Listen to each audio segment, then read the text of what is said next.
I just wanted to chime in with you guys and share a little bit what I heard from the Federal Reserve and what they said about the real estate market in the United States, just so you are a little bit updated on what's happening out there. So, without further ado, let's get into it, and then I'm going to break down what I think, this means for the real estate market and what's going to happen, I think, in the future. So, let's get into it. Thank you, Rachel Siegel. Thank you, Michelle, and thank you, Chair Powell, for taking our questions. The housing market in many American cities is seeing booming prices, bidding wars, and all cash offers well above asking price. And this is happening at the same time that housing is becoming much more expensive for lower income Americans and people who are still struggling from the pandemic. Do you have concerns that there are localized housing bubbles or that there's the potential for that? And what is the Fed doing to monitor or address this? Thank you. So we do monitor the housing market very carefully, of course. And I would say that before the pandemic, it's a very different housing market than it was before the global financial crisis. And one of the main differences was that households were in very good shape financially compared to where they were. In addition, most more people who got mortgages were people with pretty high credit scores. There wasn't the subprime, low doc, no doc lending practices were not there. So we don't have that kind of thing where we have a housing bubble where people are over levered and owning a lot of houses. There's no question, though, that housing prices are going up, and so we're. So I just wanted to intervene really quick right there. What he's referring to is before the 2008 crash, we had a high level of ninja loans, is what we used to call them. No income, no assets loans. So those are those loans that they were given to anybody pretty much. It didn't matter what you did. You didn't even need a job to get a loan to get a house, which got to a point where the real estate market was over leveraged, and then that's what caused obviously the recession after 2008, where it bubbled up, it peaked, and then eventually it was going to come down at some point. So it did. So that's what he was referring to before 2008, and he's saying now today we don't have that issue anymore. It's just completely different. Everybody, in order to get a loan, you need that job, you need that high income job, and you need to be also able to. Let me get rid of that. And you also need to be able to provide a certain amount of income and prove that you're going to have that income, for the future. So anyway, point is, we're not in the same situation as 2008, and he was reiterating this in the video. Watching that carefully, it's partly because there's clearly strong demand, and there's just not a lot of supply right now. So builders are struggling to keep up with the demand. Clearly, inventories are tremendously low. We're all hearing those stories. And if you're an entry level housing buyer, this is a problem because it just is going to be that much harder for people to get that first house, and that's a problem. I mean, it's part of a strong economy with people having money to spend and wanting to invest in housing. So in that sense, it's good. It's clearly the strongest housing market that we've seen since the global financial crisis. And, my hope would be that over time, housing builders can react to this demand and come up with. So right there, he mentioned that it's going to be more and more difficult for people to, he didn't mention it. He said that pretty much it's getting too expensive for people to qualify for a home. And yes, that is true. I believe lots of people are being priced out of the market. That's just a matter of fact of what I see with my clients. But the thing is, you have to consider is right now interest rates are at super low levels. So technically, I don't think just because prices are high, it doesn't mean that people cannot afford a home. In fact, many people can still afford a home.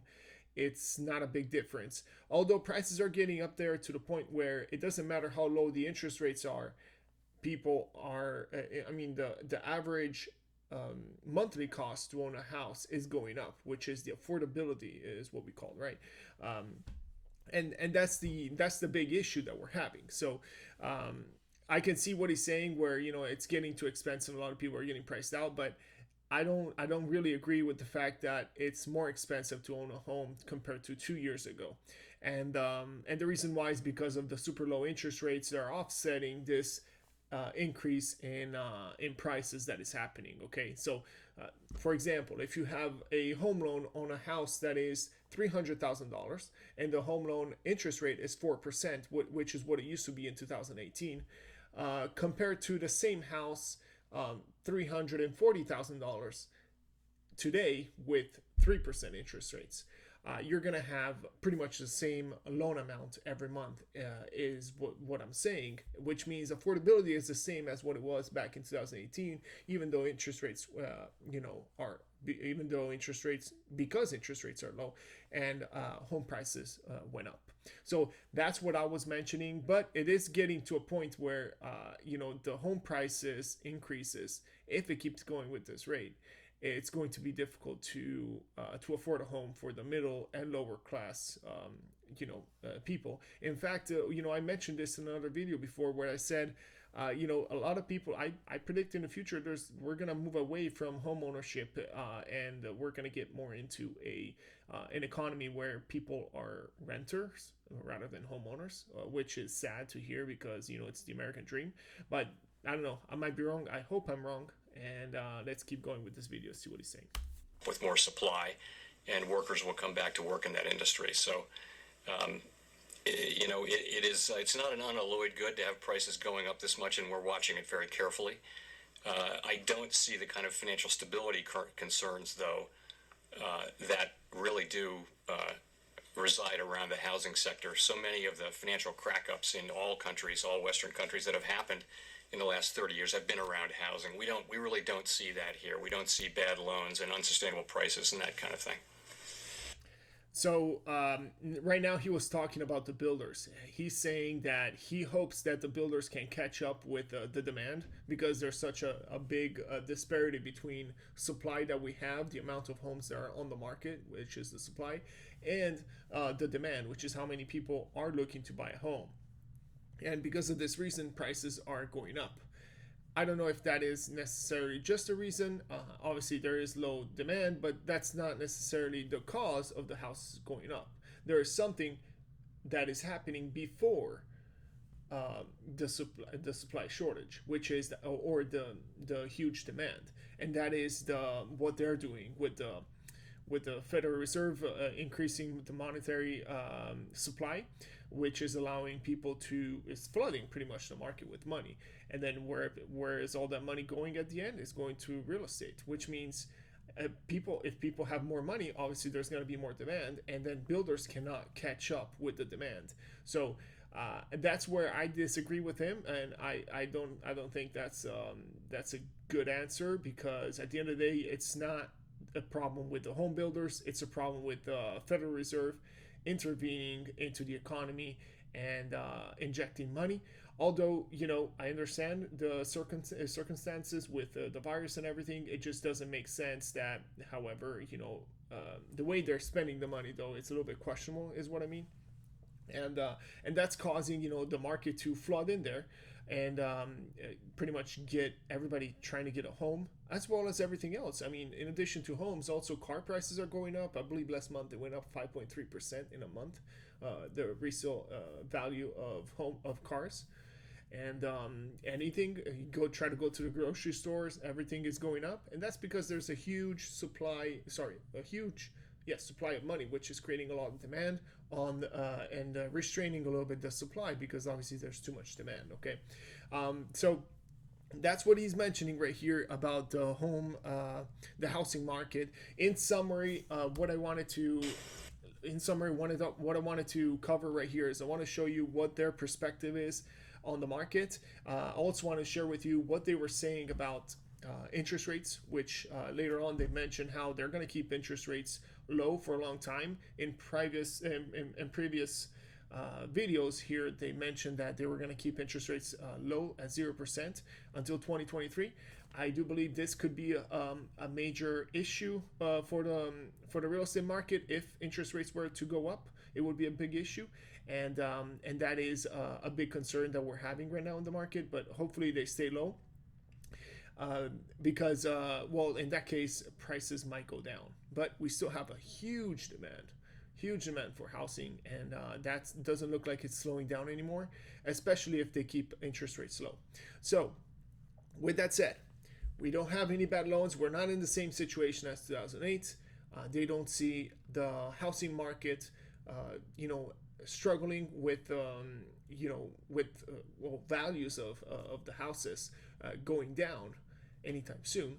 And they don't see, they're hoping that the builders catch up so that the new home builders build more homes. That way there's more supply and it equals out the demand. I don't like how he didn't mention the fact that all this injection of money, that how he didn't mention that this injection of money is actually the reason why the housing market is what it is right now, because it would have been perfectly healthy without even all the monetary easement that they're doing. But that's what he's saying. I just wanted to share with you guys. Let me know what you think down in the comments. Share your opinion about the housing market, where you think it's going. Just wanted to finish it up with that one. I think we're still going to see this demand keep going until, yes, builders catch up with the demand. So trying to give us a little bit more houses on the market. But however, I don't see that happening anytime soon unless they stop the what they're doing, which is printing money left and right. So that is causing a huge demand in the housing market, and hopefully one of the two slows down so that people are able to purchase a home, because that is, at the end of the day, the most important thing, right? Having a market where you are able to get into a house. And right now we do not have that option. Many people are limited to having to change their expectations when they're going into purchasing a home, because obviously we have no supply, and it's difficult to find the right house for you, which is a major problem in my opinion. And a lot of people are also getting priced out at some point. It's going to happen, especially if interest rates go up and prices stay high. That's where we're going to have an issue, because that's where the affordability comes in. Okay, so anyway, that is my summary for today. Let me know down in the comments what you think. Smash the like button for the algorithm, and hopefully I'll get to see you on the next video. Subscribe to the channel if you enjoy this content. Also, let me know down in the comments. My name is Jack Graham, and I'm a realtor here in Las Vegas. I will see you on the next video.